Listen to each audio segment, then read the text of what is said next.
여러분 오늘 성경 읽다 보니까는 얼마 안 됐잖아요, 본문이. 그쵸? 기억하시는 분 계세요? 네? 12월 첫 주 설교가 오늘 본문의 내용들입니다. 그런데 얼마 지나지 않아서 또 오늘 본문을 또 똑같이 하게 되었습니다. 새벽 예배에서 기도하고 무릎 꿇는데 하나님께서 이 말씀을 강력하게 주셔서 다른 말씀보다 그래서 이 말씀을 준비하게 되었습니다. 예전에 조카들과 함께 산 적이 있습니다. 같이 살다 보니까는 여러 일들이 있는데 가장 큰 일들은 조카의 가출 사건이었어요. 몇 세밖에 안 되는 아주 어린 아이들이 이제 아장아장 걷는 둘째를 데리고서 멀리 가출했어요. 그런데 한번 생각해 보세요. 이 일들이 가정에 얼마나 크고 놀라운 일입니까? 끔찍한 일이죠. 다행히 찾아서 다행이지만 한번 생각해 볼 것이 있습니다. 이 아이들이 가출하고 싶어서 가출했을까요? 오늘 큰맘 먹고 우리 엄마 아빠를 놀래킬 거야, 우리 할머니를 놀래킬 거야, 나는 이제 이 집에서 살 수 없어, 나에게 주는 게 마음에 안 들어, 그러고서 가출했을까요? 그렇지 않죠. 이 아이들은 분명한 것은 먼 데까지 가기까지 자기들의 삶의 길, 방향을 잃어버렸던 것입니다. 그런데 우리 이 아이들만의 문제가 아닙니다. 영적인 길을 잃어버리는 사람들이 많아요. 우리가 이 신앙의 삶을 살아가다 보면은 방향이 아닌데, 그게 아닌데 내 생각과 내 기준과 보여지는 것을 바라보면서 승질 부리고 자기 기준을 드러내고 그리고서는 그 길을 잃어버리고 예수 그리스도께로부터 심지어는 멀어지는 이런 일들이 우리에게 있습니다. 믿음의 길, 생명의 길을 잃어버리지 않기 위해서 길을 잃어버리지 않는 법을 오늘 성경 속에서 주신 말씀을 깨닫길 원합니다.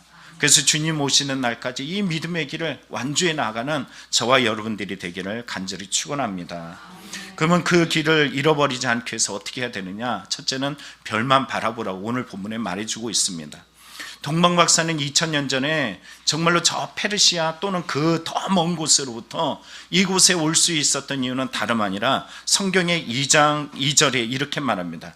유대인의 왕으로 나신 이가 어디 계시냐? 우리가 동방에서 그의 별을 보고 그에게 경배하러 왔다라고 이야기해요. 그의 별을 봤다라는 것이에요.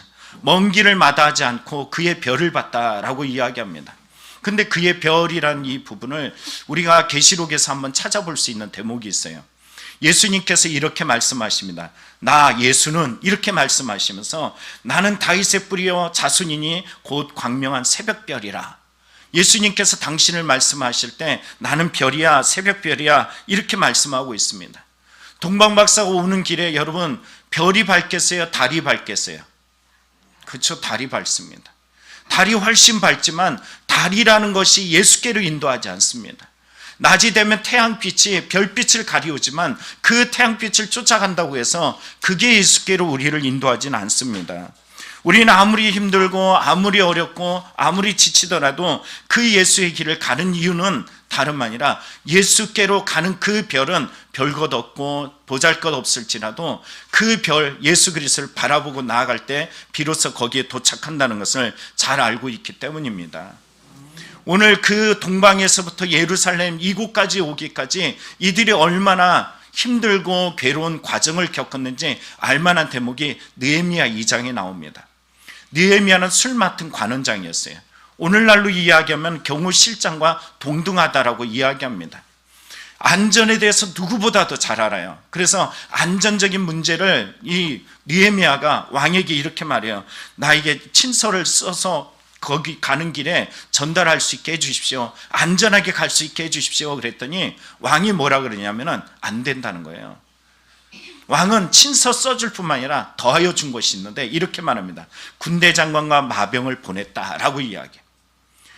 느헤미야, 사랑하는 느헤미야, 그 아끼는 느헤미야가 그 길을 가는 것이 안전하지 않아서 이 왕은 군대 장관도 보내주고 마병도 보내줘서 완전하게 안전하게 그 예루살렘에 도착할 수 있도록 도와준 부분을 성경에서 보게 됩니다.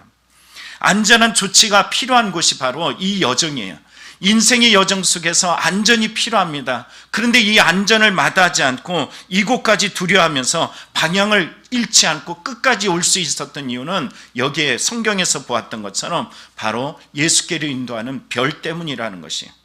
동방박사가 자기가 가는 길이 위험하고 그리고 그 길에 정말로 나아감에 있어서 지금 현재라는 삶이 훨씬 안락해 보이지만 이것을 마다하고 고난의 길, 지치는 길, 힘든 길을 선택한 것은 다름 아니라 그게 예수께로 가는 길이기 때문이라는 것이에요. 오늘 이 별을 바라보던 이 동목 박사, 왜 이 길을 가지? 도대체 왜 저런 고난을 선택하지? 그 질문에 대해서 분명한 것은 그 별이 예수께로 인도한다는 거예요. 내 삶이 아무리 힘들고 아무리 안정적인 현재의 삶이 있을지라도, 그 가는 곳이 힘겹고 지칠지라도 그 경배하기 위해 멈추지 않는 이유는 거기에 끝에 가면 누가 계셔요? 예수님이 계셔요. 오늘 특별히 고린도 후서에 보면요, 이 방향을 잃어버린 사람이 나옵니다. 이들 방향을 잃어버린 사람을 성경은 이렇게 말하고 있어요. 거짓 사도다, 속이는 일꾼이다, 그리스도의 사도로 가장한 자들이다, 사탄도 자기를 광명한 천사로 가장한다 그러면서 사단의 일꾼이다, 이렇게 이야기해요. 도대체 왜 그 길을 가지? 라고 이야기할 때 거짓들이 나타났어요. 사도 바울이 아주 힘들고 맹렬한 고난 속에서, 어려움 속에서 이겨나가고 있는 이 길 속에 이들은 무엇을 자랑했냐면, 성경은 이렇게 말해요. 여러 사람이 육신을 따라 자랑하니, 육신적인 것을 자랑하고 따라왔습니다. 아마 동방 박사도 한번 생각해 볼 것이 있습니다. 사람들이 말할 때, 야, 그 고난의 길, 그 어려운 길 왜 가? 이렇게 질문을 던졌을 거예요. 그러나 그 길에 대해서 명백한 답이 내 안에 있어요. 요 근래 제 주위에 한 전도사님이 그런 얘기를 해요. 성도가 5명이에요. 그 중에서 가장 일꾼 2명이 나갔어요. 어떨 것 같습니까? 같이 개척해서 1호도 나가고 그리고 2호도 나갔어요. 목회를 그만두고 싶은 마음이 그의 마음에 들었어요. 그런데 이 그만두고 내가 왜 목회하지? 이런 게 이게 목회인가? 이것이 정말 신앙인가? 가장 힘든 것이 사람 관계라고 이야기를 해요. 그러면서 그만두고 싶은 마음이 있는 가운데 그가 새벽 예배 2번째 2호가 나가면서 새벽 예배 드리는 그곳에 다른 사람을 데려와서 어쩔 수 없이 새벽 예배를 드리기 시작했는데, 이 새벽 예배를 통하여 그가 고백하기를 하나님 말씀 앞에 예배자로서 서게 하시기 위해서 하신 거다. 나는 잃었지만 얻었다라고 고백을 합니다. 여러분, 우리가 정말 중요한 것은 뭘까요? 그만두고 싶고 그리고 힘겹고 지치고 낙심되었을 때, 그때 과연 나는 어떤 사람인가, 이것을 발견하게 됩니다. 정말로 보여지는 것을 따르고 내가 자랑거리를 따랐다면 이 전도사님은 이미 포기하고 교회 문을 닫았을 것입니다. 그러나 이 자리를 통해 하나님께서 원하시는 것이 무엇인지 분명히 알았다는 거예요. 그리고 그 별을 보고 여전히 가고 있습니다. 성경에 보면 고린도후서 11장 보면 바울도 이렇게 말하죠. 그들이 그리스도의 일꾼이냐 정신없는 말을 하거니와. 여러분, 이 말을 잘 새겨보십시오. 저들이 그리스도의 일꾼이냐라는 말은 뭐예요? 그리스도의 일꾼으로 가장하고 있다는 거예요. 여러분, 오늘 이 자리도 저나 여러분들이나 내가 목사고 여러분이 권사고 집사고 성도고 신앙생활 오래됐다라고 이야기하면서, 여러분 진짜 여러분이 그리스도인이냐, 정말 하나님 예수 그리스도 앞에 그 이름으로만 천국에 갈 수 있다라고 말할 때 내가 과연 주님 오시는 날에 천국에 갈 수 있는 믿음을 소유했느냐, 여러분 이걸 어떻게 알 수 있을까요? 고난을 맞닥뜨려 보면 압니다. 고난을 맞닥뜨려 보면 그 고난을 이길 힘을 매번마다 공급받을 때 다른 것이 아니라 이것이 예수 그리스도를 향한 그 바라보며 믿음 때문이라고 이야기한다면 여러분은 반드시 그 끝에서 예수님을 만나보게 될 줄 믿습니다. 그래서 고린도후서 11장에 바울은 말하죠. 나는 더욱 그러하다라고 이야기하면서 자신의 고난을 나열해야, 내가 수고를 넘치도록 하고 옥에도 갇히고 더 많이 매도 맞고 여러 번 죽을 뻔하였고 유대인의 40번에 하나 감한 매도 5번 맞았고 태장도 맞았고 파선도 했고 바다에 지냈고 여행하면서 강도의 위험, 강의 위험, 동족의 위험, 이방의 위험, 지금도 뿐만이 아니라 이 엄청난 고난과 괴로움 속에 여전히 내 안에 약함이 있다, 이렇게 말하고 있어요. 여러분, 이 고난을 이겨나갈 때 과연 비로소 내가 무엇을 바라보고 사는지 알 수 있는 것입니다. 여러분, 약함이 왜 없겠어요? 왜 고난이 없겠습니까? 그런데 참 이상한 게 하나 있어요. 고난당하면 타켓을 누구에게 향하냐면 하나님께 향해요. 가기 향한 방향이 아니라 공격하기 위한 타켓으로 삼습니다. 왜 하나님 날 이렇게 버려두세요? 왜 하나님 날 이렇게 외면하세요? 여러분, 이것이 믿음이 아니라는 것이에요. 진짜 믿음이라는 것은 고난을 만날 때마다 그 고난을 이겨나갈 수 있는 힘이 무엇이냐라는 거예요. 내 감정으로 그걸 신앙이다라고 말하는 사람들도 있고요. 그리고 어떨 때는 성경을 뻔히 다 아는 것처럼 말하면서도 성경과 전혀 관계없는 삶의 결과들을 보여주는 경우들도 얼마나 많은지 모릅니다. 여러분, 무엇을 따라가고 있습니까? 오늘 방향을 잃을 수 있습니다. 별을 바라보지 않는 사람은 반드시 넘어집니다. 왜 이리저리 헤매이다가 끊임없이 넘어지느냐? 답은 하나밖에 없어요. 별을 바라보는 것이 아니라 우리는 주위의 환경을 바라보고 있기 때문입니다. 예수 그리스도를 바라보는 믿음들이 되기를 간절히 축원합니다. 두 번째, 언제 길을 잃어버리냐? 다름 아니에요. 화려한 것에 눈을 빼앗겼을 때. 시선을 화려한 것에 두게 되면은 결국은 우리의 믿음, 우리의 신앙, 그것도 무너질 수밖에 없습니다. 오늘 동방 목사가 예수님이 계시지 않은 곳을 향했어요. 성경을 보면 이렇게 말하죠. 헤롯 왕 때 예수께서 유대 베들레헴에 나심에, 어디에 나셨다고요? 유대 베들레헴. 그런데 동방으로부터 박사들이 어디에 이르렀다? 예루살렘에 이르렀어요. 왜 예루살렘에 이르렀을까? 여러분, 생각해 봐야 됩니다.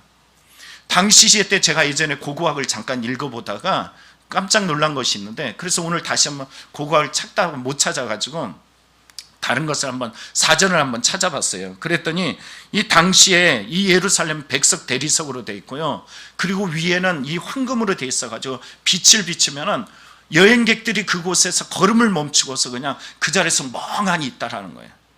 얼마나 화려하고 얼마나 멋진지 정말로 다시 저곳을 볼 수 있을까 하면서 감탄할 수밖에 없다라는 것이에요.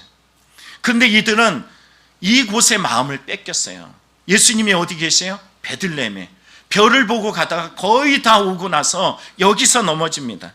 예루살렘과 베들레헴의 거리는 고작 9km밖에 되지 않습니다. 제일 위험한 게 뭐냐면 고작이라는 그 자리예요. 거의라는 말이 제일 위험합니다. 거의 다 왔을 때가 가장 힘들어요. 마라토너들이 가장 힘든 자리가 언제예요? 언제일까요? 거의예요. 거의 도착하면 그때가 제일 힘들어요. 성경 보면 조금만 참아, 조금만 참아. 주님은 우리에게도 이렇게 말씀하고 계십니다. 근데 이들이 마음을 뺏긴 것은 다름 아니라 여기면 좋겠지, 이쯤이면 되겠지, 자기 생각이에요. 이 화려한 곳에 마음을 뺏겨요. 내가 원하는 것에 마음을 뺏깁니다. 그럼 베들레헴은 어떤 곳이었을까? 여러분, 베들레헴은 이 서기관과 제사장이 말한 것처럼 유대 베들레헴아, 너는 유대 고을 중에 가장 작지 아니하도다. 여러분, 표면적으로 보는 말은 어떤 말일까요? 가장 작다라는 거예요. 별 볼 일 없다라는 거예요. 예루살렘은 아주 화려하고 사람들이 볼 때 눈과 마음을 다 빼앗아 가지만 베들레헴이라는 것은 아주 보잘것없습니다. 저도 이스라엘에 갔다가 베들레헴에 갔는데 정말로 비교됩니다. 정말 보잘것없습니다. 이 보잘것없는 것을 비교하는 이상 그곳에는 가고 싶지 않은 곳, 이렇게 이야기해요. 그러나 예수께로 가는 길은 어떤 거예요? 좁은 길이에요. 험난해요. 그 길은 아주 힘겹고 지친 길입니다. 우리가 눈을 빼앗기는 것이 아니라 주님이 어디 계시냐, 이것을 분명히 생각해야 됩니다. 우리가 잘 알고 있는 사무엘상 16장에 보면요, 사무엘에게 하나님께서 야, 내가 사울을 세웠는데 저가 나를 버렸어, 나는 다시 새 왕을 세울 거야, 그러면서 이새의 집에 가라고 이야기했어요.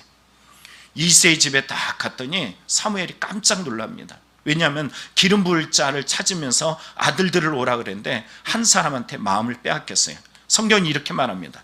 그들이 오매 사무엘이 엘리압을 보고 마음에 이르기를 여호와의 기름 부으실 자가 과연 주님 앞에 있도다. 놀란 거예요. 야, 과연 놀랍다. 주님께서 기름 부을 자를 이곳에 있구나, 내 앞에 있구나, 감탄하고 있어요. 그런데 여러분, 하나님께서 뭐라고 말씀하셔요? 이렇게 말씀하시죠. 그의 용모와 키를 보지 말라. 내가 이미 그를 버렸노라. 내가 보는 것은 사람과 같지 아니하니 사람은 외모를 보거니와 나 여호와는 중심을 보느니라. 여러분, 주님은 뭘 보세요? 중심을 보여요. 그런데 이러한 실패들을 사람들은 많이 경험합니다. 여리고성과 아이성이라는 두 성이 있는데 여리고성은 어마어마하게 큽니다. 이 여리고성을 이겼어요.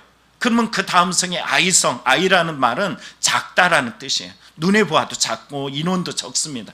그래서 자기들이 생각할 때 이만큼의 인원이면 충분히 이길 거야 그러면서 믿음으로 영적으로 나가지 않고 인간적인 시선과 인간적인 자만심을 가지고서 나아갔다가 패배하고 맙니다. 여러분, 실패는 다른 것이 아니에요. 눈을 빼앗길 때 실패합니다. 내 시선을 빼앗기고 하나님이 아닌 다른 것에 마음을 두면은 결국 빼앗기게 돼 있어요. 여러분, 성경은 우리에게 말해요. 우리에게 야, 욕심 부리지 마. 우리에게 세상 것을 사랑하지 마. 그건 하나님께로 온 것이 아니야. 분명히 말하고 있습니다. 우리는 끊임없이 화려한 것들을 쫓아가지고 있지만 그게 실패의 원인이 됩니다. 여러분, 성경에 보면 나다나엘이 이렇게 말하죠. 요한 1서에 보면 나다나엘이 찾아가서 이 빌립이 말하기를 모세가 율법에 기록하였고 여러 선지자가 기록한 그 일을 우리가 만났으니 요셉의 아들 나사렛 예수라. 성경의 구약에 기록한 그 메시아가 나사렛 예수 그리스도야 라고 빌립이 나다나엘에게 말해줬어요. 그랬더니 여러분, 나다나엘이 이렇게 말합니다. 나사렛에서 무슨 선한 것이 날 수 있느냐. 오늘 지금도 마찬가지예요. 여러분, 고난을 만납니까? 안 만나요? 여러분의 삶에 힘겨운 삶이 있어요? 없어요? 그럴 때마다 우리는 똑같은 시선으로 바라보잖아요. 고난에서 무슨 나사렛 예수가 나오겠느냐. 이 힘겹고 이 지친 삶 속에 무슨 하나님의 뜻이 있겠느냐. 우리는 좀 더 화려하고 좀 더 낫고 좀 좋은 것들을 끊임없이 찾습니다. 이런 시선들로 교회를 선택할 때 똑같은 시선으로 선택하는 경우들이 많아요. 외모가 그리고 반듯해야 돼. 그리고 사람들이 많아야 돼. 그리고 모든 것들이 조직이 이루어져야 돼. 왜요? 고난이 싫거든요. 힘겨운 것은 우리 외면하고 싶거든요. 선택적 판단을 통해서 선택적 구원이 임할 것이라고 착각하고 있어요. 그렇지 않습니다. 나의 선택이 구원을 이루는 것이 아니라요, 하나님이 나를 이끄시는 말씀 앞에 순종할 때 비로소 온전한 구원을 이루어가는 것입니다. 어느 목사님이 지인 목사님에게 했던 말씀이 있대요. 안타까우면서, 예전에도 말씀드렸던 것 같은데, 용인에 있는 어느 교회 목사님이 교회를 지었어요. 새롭게 지었어요. 그리고 그 목사님이 제가 알고 있는 지인 목사님에게 말씀하시기를, 목사님, 안타깝습니다. 저는 예수 그리스도가 전도를 하는 줄 알았어요. 그런데 교회 건물이 전도를 많이 해요. 그 목사님이 안타까워하면서 이 말씀을 하더라는 거예요. 여러분은 무엇을 선택의 이유로 삼습니까? 얼마 전에 식당에 갔다가 타교의 장로님 한 분을 봤습니다. 우리 여기 지방의 분도 아니에요. 근데 옆에 있는 분이 이분이 장로님이십니다 라고 저에게 인사를 소개시켜 주더라고요. 근데 그분이 나이가 있으셔가지고 제가 두 손으로 안녕하세요 하고 인사를 했더니 그분이 주머니에 손을 딱 넣고 이러고 인사하더라고요. 제가 무슨 생각을 한 줄 아세요? 그 자리에서 이윤철 장로님이 생각이 났어요. 여러분 아시죠? 우리 이윤철 장로님 돌아가신 분. 그분의 자녀들이 잘못된 길을 갔어요. 그래서 제 앞에 나와서 이윤철 장로님이 어떻게 했냐면 무릎을 꿇고서 울면서요, 목사님 잘못했어요. 자식들을 잘못 가르쳤어요. 그러면서 얼마나 울었는지 몰라요. 저는 저보다 나이가 배나 있는 그분이 그렇게 겸손하게 끝까지 돌아가신 날까지 언제나 제가 기도하려고 그러면 항상 무릎 딱 꿇고 저희 기도를 받으셨던 그분의 모습이 생각나더라고요. 신앙이라는 것은 들어오면 겸손히 내한테 나올 수밖에 없습니다. 여러분, 장로가 되는 것이 중요하지 않고 권사가 되는 것이 중요하지 않고 큰 교회를 다니는 것이 중요하지 않고 작은 교회를 다니는 것이 중요하지 않습니다. 진짜 중요한 나의 시선이 어디에 머물고 있느냐라는 거예요. 예수 그리스도를 바라보지 아니하고 화려함에 아니면 세상의 권력과 명예와 이 모든 것들의 마음을 뺏긴다면 우리는 잘못 바라보고 있다는 것이. 요한계시록 보면 한 여자를 소개하고 있습니다. 음녀라고 이야기하는 이 여자가 처절하게 하나님의 심판을 받는 대목이 나오는데요, 성경은 이렇게 말합니다. 그 여자가 그렇게 자기를 영화롭게 하고 사치하였으니 그만큼 그에게 고통과 슬픔을 안겨주어라. 예수님이 책망하면서 심판하는 내용이 바로 이렇습니다. 그 여자는 자기를 영화롭게 하고 사치하였어요. 그만큼 고통과 슬픔을 안겨주라고 말합니다. 그런데 이 여자의 상태를 보여주는 대목이, 그 여자는 마음속으로 이렇게 말해요. 나는 여왕의 자리에 앉아있고 과부가 아니니 절대로 슬픔을 맛보지 않을 것이다. 여러분, 자기를 잘 몰라요. 화려함 속에 세상에 좋은 높은 자리에 있기 때문에 자기는 괜찮다라고 생각합니다. 성경에 특별히 나는 여왕의 자리라고 표현되는 것은 이 요한계시록에 바로 보호자라는 말과의 상당한 대치를 이루고 있는 말씀입니다. 보호자라는 말은 어떤 말이냐면 하나님의 통치를 말하고 있는데, 이 여자의 상황이 어떠냐면 하나님의 통치를 받고 있지 않다라는 거예요. 자기 스스로 내가 내 삶, 내 인생, 내 모든 거 내가 통치하고 내가 주도해 나가고 내 인생은 내 것이야, 이렇게 생각하는 여인이라는 것이에요. 그래서 사치를 부리고, 그래서 자기의 삶 속에 세상의 화려함들을 쫓아가다가 하나님 앞에 처절하게 멸망당하는 이런 것들을 보여주고 있습니다. 여러분은 무엇을 쫓아가고 있습니까? 이 세상에 아무리 화려해도 다 지나가고 말 것입니다. 오직 주님 앞에 통치함 받는 믿음의 성도들이 다 되기를 간절히 축원합니다. 마지막 세 번째는 거짓에 속지 말라라는 것이에요. 길을 잃지 않으려면 거짓이 우리를 난무하게 하고 무너뜨리게 하고 거짓에 속게 해서 멈추게 만듭니다. 오늘 성경 마태복음 2장에 보면 헤롯이 이렇게 말해요. 베들레헴으로 보내며 이르되 가서 아기에 대하여 자세히 알아보고 찾거든 내게 구하여 나도 가서 그에게 경배하게 하라. 여러분, 헤롯이 말한 것이 이거죠. 나도 경배하게 해. 나도 경배하게 해. 너가 예수를 찾으면 경배해. 여러분, 경배의 마음이 아주 있는 것 같아요.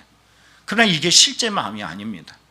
성경은 이미 그의 마음을 다 알고 있었어요. 그래서 마태복음 2장 13절에 보면 이렇게 말합니다. 헤롯이 아기를 찾아 죽이려 하니. 여러분, 내가 원하는 뜻대로 이미 그 마음속에 하나님을 경배할 마음도 없었고요, 이 동방박사가 떠나고 나서 그의 마음속에는 헤롯이 아이를 찾아서 죽이려고 하고 결국은 그 성내에 있는 근처에 있는 모든 아기 2세 아이들을 싹 죽이는 이 엄청나고 끔찍한 일들을 행하였던 것을 우리는 성경에서 보고 있습니다. 여러분, 왜 헤롯은 이런 짓을 했을까요? 누가 왕이라고요? 자기가 왕이에요. 내가 세상의 왕이야라는 거짓에 속고 있어요. 내가 권력으로 모든 것들을 주도해 그것에 속고 있습니다. 여러분, 신앙생활을 하다 보면 자기를 속이는 경우들이 많아요. 남을 속이는 거지라고 얘기하는데 사실은 그렇지 않습니다. 욕망이, 욕심이 나를 속이기도 하고요, 세상의 쾌락이 자기를 속이기도 하고요, 세상에 이쯤 되면 나는 괜찮겠지 하는 이런 요소들이 결국은 속여서 우리를 넘어뜨리게 합니다. 근데 우리에게 가장 큰 문제점은, 그리스도인의 문제점은 뭐냐면은 말씀을 안다라는 거예요. 알면서도 속는다라는 거예요. 성경에 헤롯이 대제사장과 서기관을 불러서 야, 메시아가 어디서 나겠느냐라고 물었을 때 어디서 난다고요? 베들레헴에서 나. 그 별이 가리켰던 바로 그 베들레헴을 정확하게 가르쳐주고 있습니다. 그런데도 불구하고 성경에 보면은 우리가 끝자락에서 13절에 읽었던 것처럼, 13절이 아니죠, 11절에 읽었던 것처럼 누구만 경배해요? 여기에 보니까는 동방박사가 가서 그들을 경배했다 그럽니다. 여기에 서기관이 있었다, 여기에 제사장이 있었다, 여기에 헤롯이 있었다, 이렇게 말하지 않습니다. 단지 들었던 헤롯, 그리고 성경을 기가 막히게 해석하면서 이해했던 서기관, 제사장, 그들이 그곳에 있다라고 말하지 않아요. 그들이 왜 그곳에 예루살렘에 안주하면서 고작 9km 되는 곳에 가지 않았냐면은 현재라는 곳이 안주하고 편안하고 좋으니까. 저 베들레헴까지 오기 위해서 동방박사가 그 멀고 먼 길을 바라보고 나올 수 있었던 것은 주님이 거기 계셔. 근데 이걸로 멈추지 않았어요. 이걸 신앙이라고 말하지 않습니다. 주님이 거기 계셔. 그 약속한 이 시가 왕이 거기 계셔. 그리고선 그들은 바다를 건너고 강을 건너고, 그들은 고난을 건너고 강도의 위협을 건너고 수많은 위험과 위험을 건너서 거기까지 온 거예요. 다시 말하면 아는 만큼 실천했다라는 거예요. 야고보서에 이렇게 말합니다. 아, 허탄한 사람아, 행함이 없는 믿음이 헛것인 줄 알고자 하느냐? 영혼 없는 몸이 죽은 것 같이 행함이 없는 믿음은 죽은 것이니라. 그러면 이들의 모습은 어떤 걸까요? 결국 그들이 나중에 어떻게 되죠? 예수님을 십자가에 못 박는데 가장 앞장섭니다. 오늘 우리가 기억할 것은 뭘까요? 이 예배 자리가 여러분 귀합니까? 동방박사와 같이 여러분 귀한 마음으로 이 자리에 오셨습니까? 이 자리 예루살렘에서 고작 9km 가장 근접한 거리까지 왔는데도, 아니면 가장 근접한 곳에 예수가 낳는 것을 알면서도 그 자리에 나아가지 못하는 이 죄악은 어디로부터 온 걸까요? 자기 스스로를 속이고 있어요. 알고만 있으면 나는 선민이야, 내가 예수 그리스도를 믿는 믿음이 있는데 뭐 내가 실천하지 않고 여기 있단들 무슨 문제가 되겠어? 여러분, 자기에게 속지 않는 성도가 되길 원합니다. 말씀을 마칩니다. 길을 잃지 않기 위해서 세 가지를 다시 한번 기억해 보기를 원합니다. 첫째는 예수님만 바라봐야 돼요. 예수님만 바라봐야 됩니다. 여러분의 남편도 아내도 그리고 자식도 부모님도 바라봄의 대상이 아닙니다. 오직 예수님만 바라보기를 간절히 축원합니다. 두 번째는 화려함에 마음을 뺏기지 말아야 합니다. 세상이 예수 그리스도를 믿는 것보다 훨씬 좋아 보여요. 그래서 욕심이 잉태하고, 욕심이 잉태하면 죄를 잉태하고, 죄가 장성하면 사망을 낳습니다. 화려함에 마음을 뺏기지 말고 오직 그리스도 안에 온전한 믿음을 쌓는 성도의 신앙이 되기를 간절히 축원합니다. 세 번째 뭐라고 했어요? 거짓에 속지 말아라. 내가 가는 길이 진짜냐? 실천이 없는 믿음은 가짜예요. 주님이 나를 이끄시면 언제라도 나를 쳐서 복종해야 됩니다. 고린도서 9장에 뭐라고 그래요? 내가 남들은 구원해 놓고 내가 버림받을까 두렵대요. 그래서 바울은 뭐래요? 나를 쳐서 복종한다라고 이야기합니다. 오늘도 그리스도 안에서 복종하는 믿음, 실천하는 믿음, 순종하는 믿음이 되어서 주님이 언제 올지 모르는 그날에 그리스도의 은혜와 능력을 이루어가는 성도들이 다 되기를 간절히 축원합니다. 기도하겠습니다.